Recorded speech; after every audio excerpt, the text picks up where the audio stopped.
2014 Pekin Insurance Illinois Agency of the Year. Jay Peterson here from Peterson Insurance. Find out about Pekin's auto, home, or life insurance by clicking on our icon at DeWittDailyNews.com.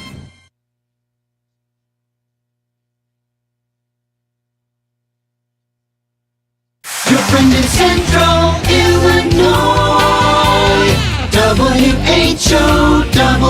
Top of the morning. Thanks for being with us. I'm your host today, Seth Lawrence. The WHOW Morning Show streams to Facebook and YouTube. It is brought to you by Peterson Insurance, your Pekin insurance agent in Clinton. In studio with us today, Heather Purdeu and Lizzie Van Ert with the Scovill Zoo Indicator. Good morning, Heather. Good morning. Happy fall morning to you. And Lizzie, welcome back. How are you today? I'm good. You've got a couple of cockroaches in your hand there, and I can just see the front side of them, and it's just disgusting. But it is Halloween, right?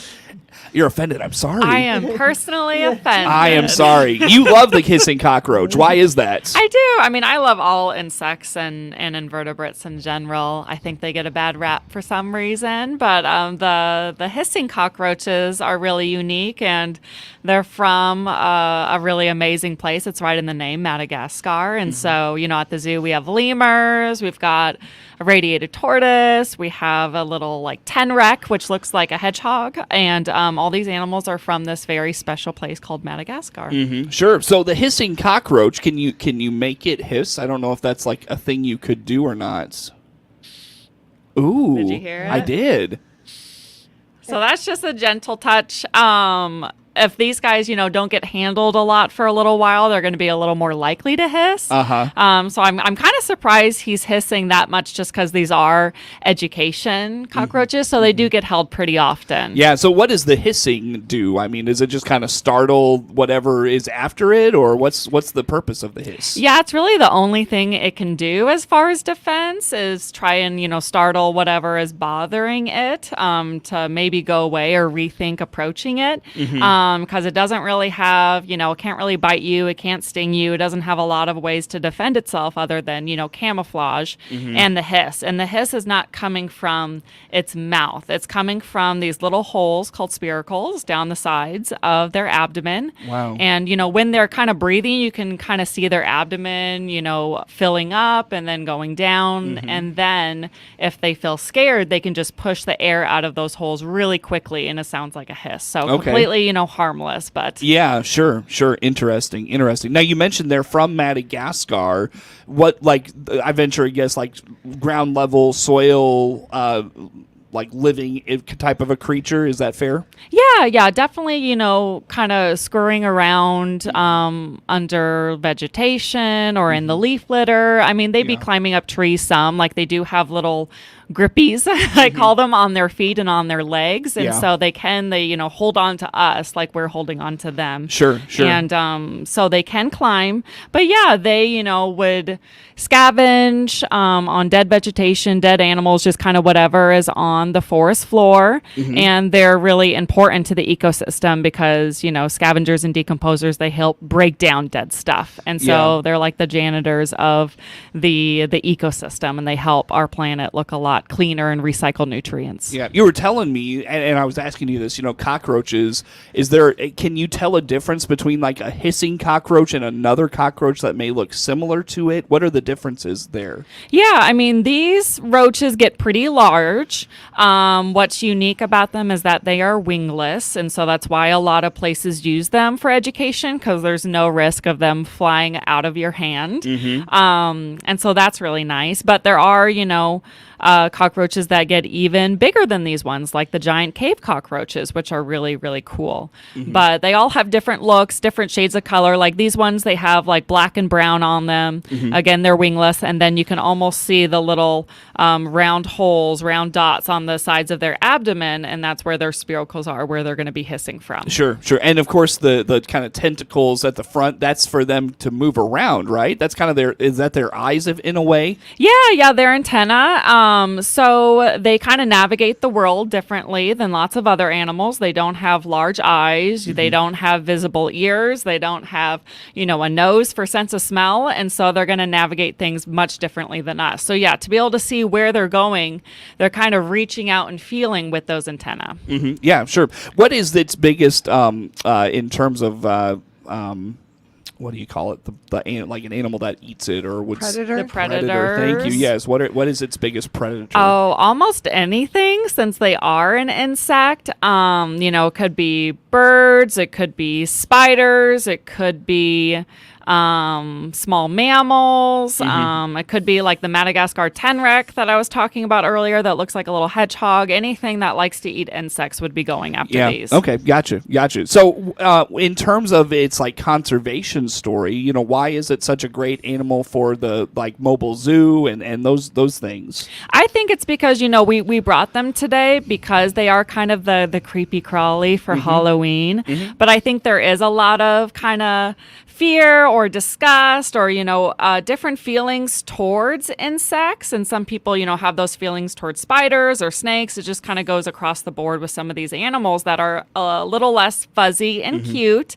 And so I think it's important to bring them to programs just to get people to have an appreciation for them and then learn about how important they are in the wild. Like, they're a really popular food source for a lot of other animals. And then, like I was saying, they kind of, recycle nutrients back into the ground. And so without scavengers and decomposers like this animal here, you would have miles high of dead stuff all over the earth. So they're hugely, vitally important. Yeah. Anything to add from your side of things, Heather? No, the only thing I wanted to add when I thought about when we were talking about predators for these guys, it could be even something like our lemurs. Like you wouldn't think of lemurs eating bugs. You think of them eating a lot of vegetation and leaves and fruits. But when we had all those cicadas, a couple months ago, they were eating those cicadas like crazy. Really? They loved Wow. them. So yes, they will, if they have the opportunity, they will also eat. And it's probably a good, protein source for them. Yeah. Well, and off of that, I had a question. Did that worry you at all with maybe a disease that those wild bugs would be carrying for your animals at the zoo? Yeah, we don't really have to worry too much about that. I think our biggest concern were them eating so many cicadas that they weren't eating their normal balanced diet. And so you don't want them to eat a whole bunch of one. They need to have a variety of a diet. And so that's It's like the kid that eats the cookies. Yes, they're just eating the Oreos. They need to eat everything else too. So that was our biggest concern during when we had all those cicadas. That's interesting. Yeah. That's cool. Very interesting. Did I miss anything, Lizzie, on cicadas, on the cockroaches? Did I miss anything there you wanted to talk about? I don't think so. When we have our camps and we let the kids, come and take a look at these guys, we will talk about invertebrates and how they vastly outnumber us vertebrates on Earth and how important they are, even though they're small. And, we try to get the kids to not go out of their way to kill insects and maybe have a better understanding or appreciation of them and how insects are, six-legged creatures versus spiders are eight-legged creatures. So we talk about the differences between different groups of animals. So they're a great tool for education. Definitely. Very good. Well, of course, that kind of leads us into the kind of creepy, crawly time of Halloween and Boo at the Zoo. Heather, how about Boo at the Zoo? Well, we've already started selling tickets. I think we've already sold a few thousand tickets so far, which is great. Tickets went on sale that last week in September, and our first night of Boo at the Zoo starts the 17th. So it'll be here. We've already started decorating, getting the zoo ready for that, and it's always our most popular special event. What is Boo at the Zoo? How does it work? You could reserve tickets online, and you would pick tickets that are either collecting treats or not collecting treats. So obviously, most of the children are collecting treats, but adults are welcome to collect treats as well. And but adults will need those non-collecting treat admission tickets.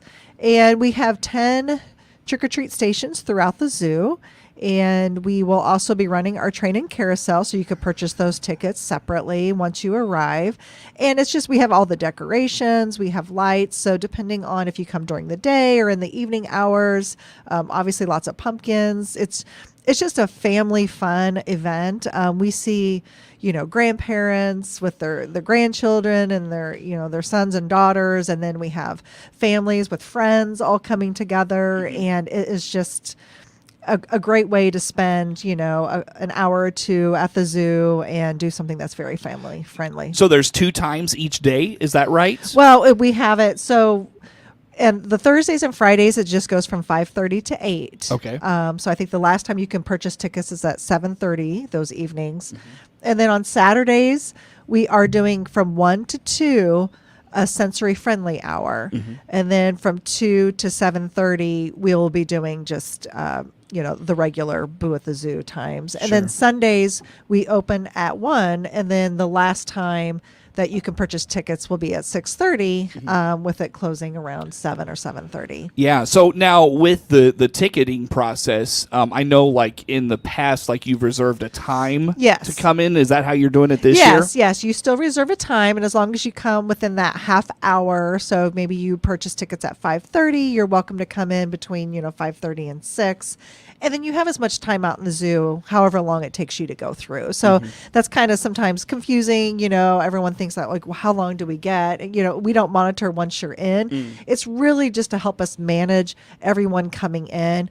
If people remember years past, we used to have huge lines going out. And so this is like the one good thing from COVID that we learned is that the online ticket reservations have really helped with that. We would have a really full parking lot. Parking was an issue.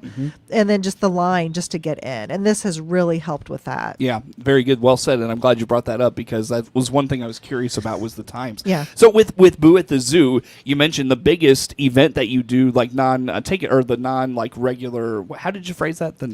The biggest event is it the biggest the biggest special event yes. that we have. Yes.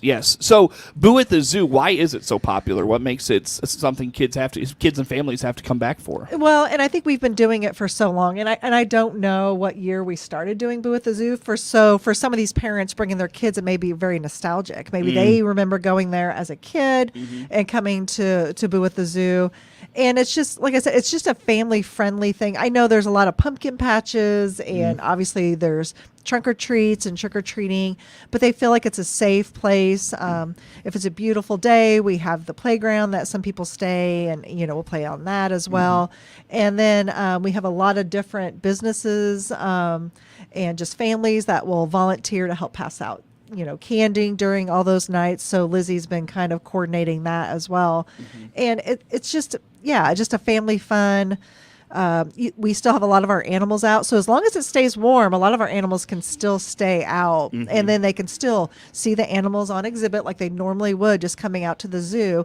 Also getting all those treats at the different stations and seeing all the decorations. That's cool. And with the kind of towards the sun setting end of the day type of atmosphere, do any animals kind of take on a different, mannerisms, routines, anything like that towards the end of the day? Some of the animals may be more busier, like our wolves and stuff don't seem to be phased. They may be up at the front even with people coming through. Some of our animals, like our tortoises, they always go to bed when it starts getting dark. So they just kind of put themselves to bed. But we also have our reptile building is open. And we hope to leave our animals out as long as possible. We do not have our petting zoo open during Boo at the Zoo, though, and that's because goats with costumes and treats don't mix. So the petting zoo is closed during Boo at the Zoo. All right, very good. So again, give us the dates, Heather, and what admission fees are and those sorts of things. It starts October 17th, so we'll run October 17th through the 20th. Then we'll reopen again the 24th and go through the 27th. And then we'll have 2 other evenings, the 29th and 30th. And it's $6.50 for anyone collecting treats and $5.50 for anyone not collecting treats. And we always ask, too, if you have a baby and the baby is not collecting treats and they're under a year old, then you do not need a ticket. All right, very good. And where do folks find tickets at? They could go to scovillzoo.com or the Decatur Park District website. Easy enough. Ladies, let's take a break here. Come back with some more. Again, Heather Purdeu and Lizzie Van Ert with the Scovill Zoo in Decatur, our guests in studio. More to come with them on The Morning Show. WHOW.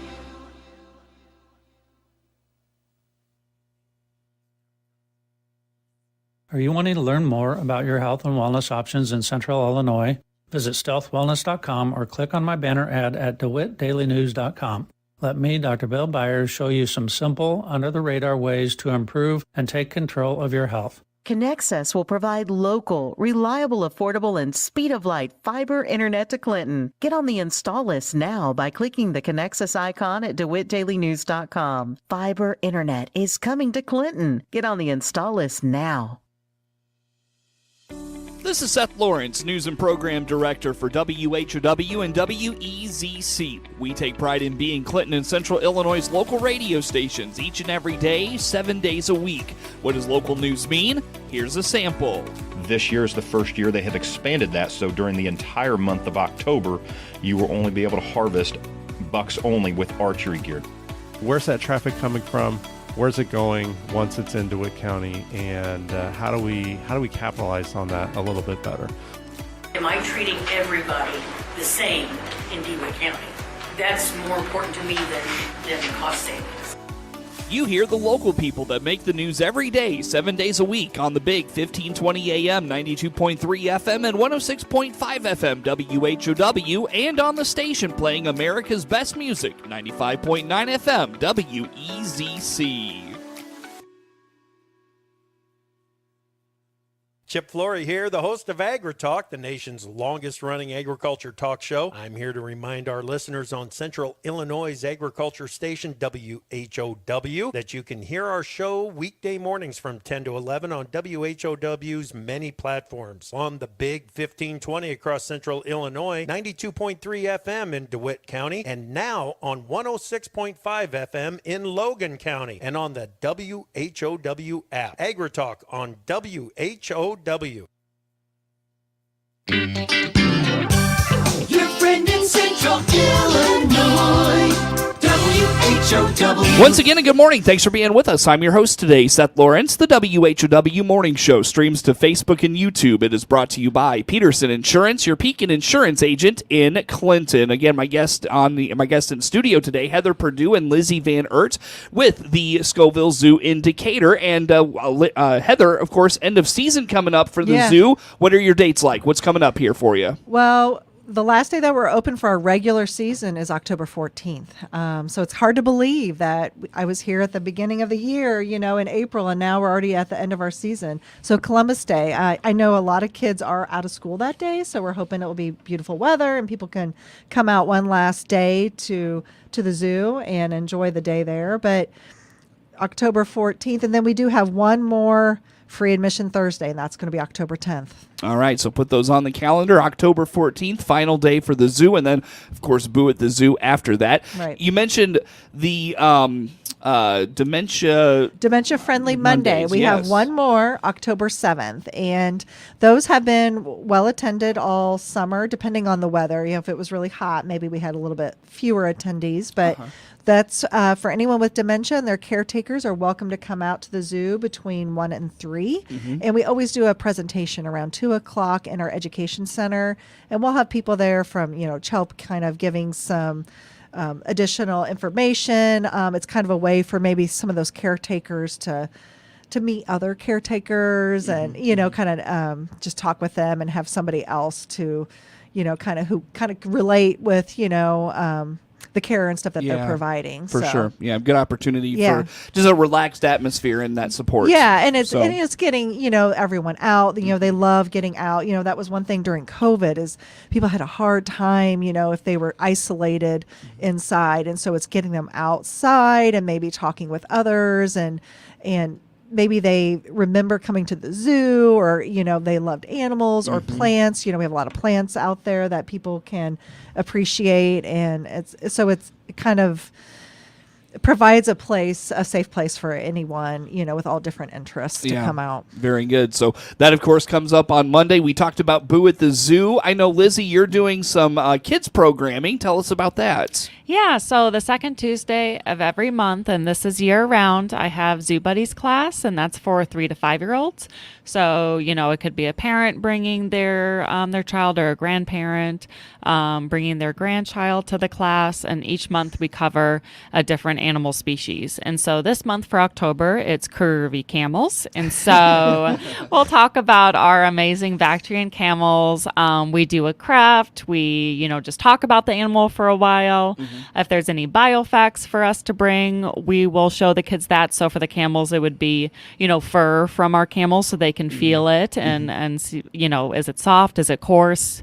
What color is it? And kind of go over those basics with the kids. We'll read a story, and then we will go out and see the camels. So it's an hour-long class. We have a 10 a.m. session and a 2 p.m. session, and there are still openings. I was going to say, is this something you have to register for? Is it a free program? Well, speak to some of those things. It is something you need to register for. That way I have enough supplies for everybody in the class. We usually keep it at a limit of 10 kids per session. And so you can register online, or you can just call the zoo's number and give us a call, and we will help get you registered over the phone. And I think the cost is $20, but there are discounts if you are a Decatur resident, or if you're a member of the zoo, you could get like $1 off or a couple dollars off with that. Sure. Heather, where do folks go to register for that program? And Boo at the Zoo, all those things, where do they find that information? They can go to scovillzoo.com or the Decatur Park District website. And if they ever have any questions about registration, or maybe this is the first time they've done it and they're not really sure how to register, they're welcome to give us a call at 217-421-7435, and we'd be happy to help talk them through the registering. All right, easy enough. Did I miss anything, ladies, you want to put out there for us this morning? No, just come out to Boo at the Zoo. We're excited. This is the first year I'll be doing it from a little bit different vantage point. So I'm excited. Halloween's one of my favorite holidays, and I love seeing the decorations. Nice. When do you start putting those up? I already have been. It's a long process.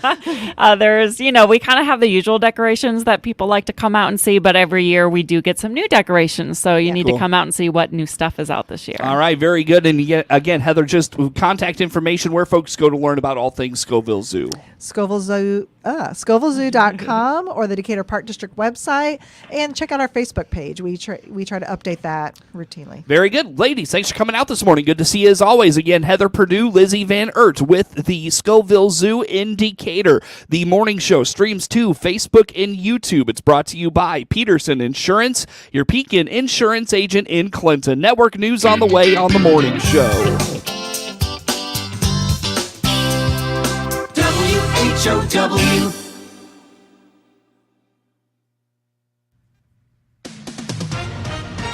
With SRN News, I'm Rich Thomason. At least 215 deaths resulting from Hurricane Helene across the South, the Carolinas, especially hard hit as the disaster continues to unfold. It is back to the docks today, back to work for tens of thousands of port workers from Maine to Texas. The dock workers' strike suspended until at least January 15th. Israel not backing down, pounding Beirut's southern suburbs with massive airstrikes overnight. The Israelis also bombed a West Bank terrorist stronghold. Hiring in construction, food service, and health care, the standouts as America's employers added 254,000 jobs last month,